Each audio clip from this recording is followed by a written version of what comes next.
than we anticipated 5 years ago. And therefore, on behalf of all of Tobago,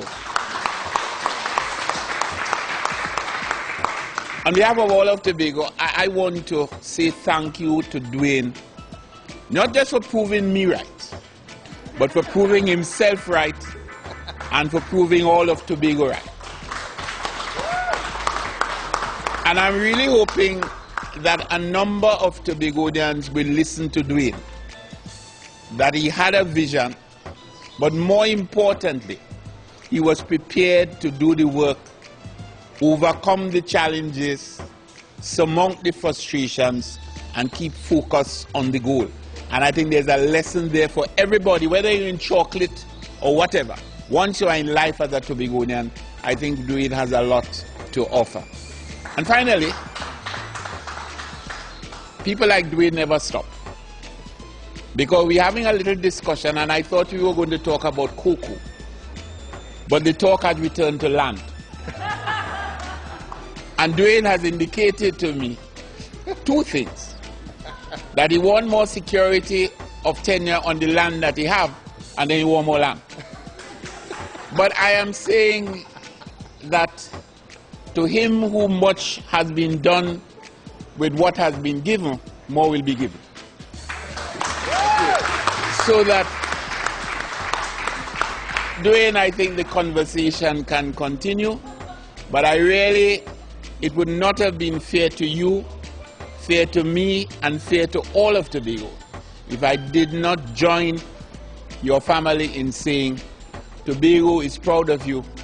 Continue to make us proud and continue to be an example to all young Tobagonians. The first time when I went at his estate, I was out of my mind. I was very surprised with the amount of acreage, just cocoa as far as your eyes could see. Because, I mean, in Tobago, you're not accustomed to seeing so many crops on one location. And I remembered we had a parrot infestation problem, and boy, we didn't even know how to deal with that problem. And when Dwayne came up with the idea of the hawks, I'm like, the hawks, how could that work? And he was explaining to me the hawks, some trained to feed on the parrots, whereas others are trained to scare the parrots away. So he chose to use the ones to scare the parrots away, and then they will just return instead of just going to the wild. And it was an amazing experience, and to see all of that just coming into one, that chocolate bar we're experiencing today, and all of us are having, or we have tasted a part of all the hard work and all the journey, that 5-year journey up until now, and it is, I must congratulate you for it. It is a job more than well done. And when I see Dwayne, you see endurance, perseverance, dedication. He's a man worth emulating.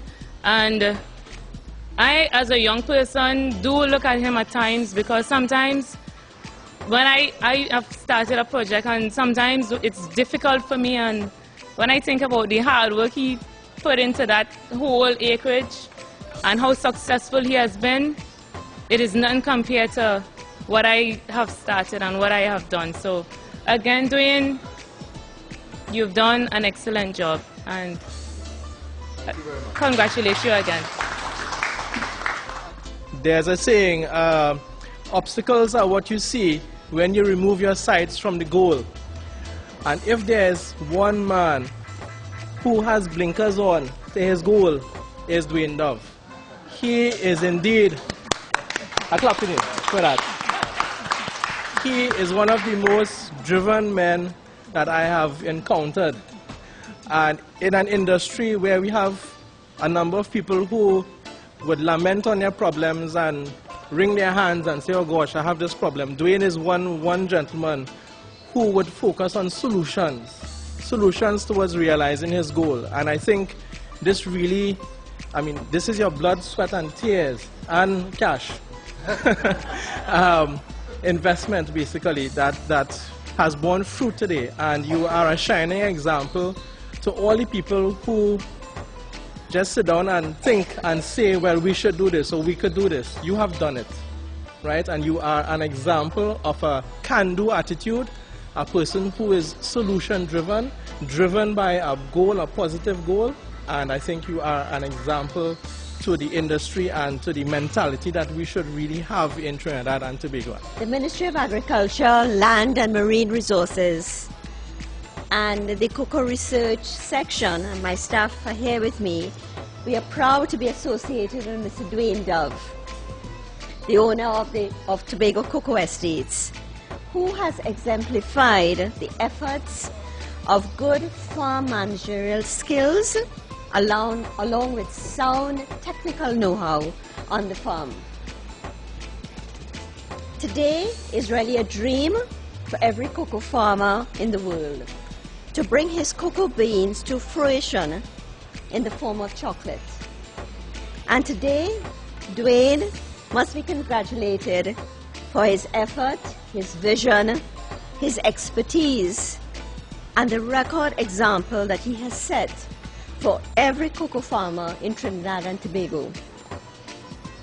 The problems that plague the cocoa industry are well known, especially in Tobago. But despite this, we are happy to learn that the newly planted farm has been very productive. It shows what can be achieved if one is serious about cocoa farming.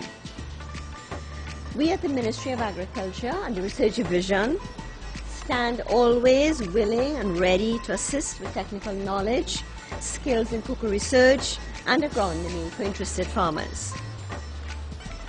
The Ministry and all other organizations in Trinidad and Tobago, for example, the Cocoa and Coffee Industry Board and the Agriculture Development Bank, are working towards the rehabilitation of the cocoa industry both in Trinidad and in Tobago.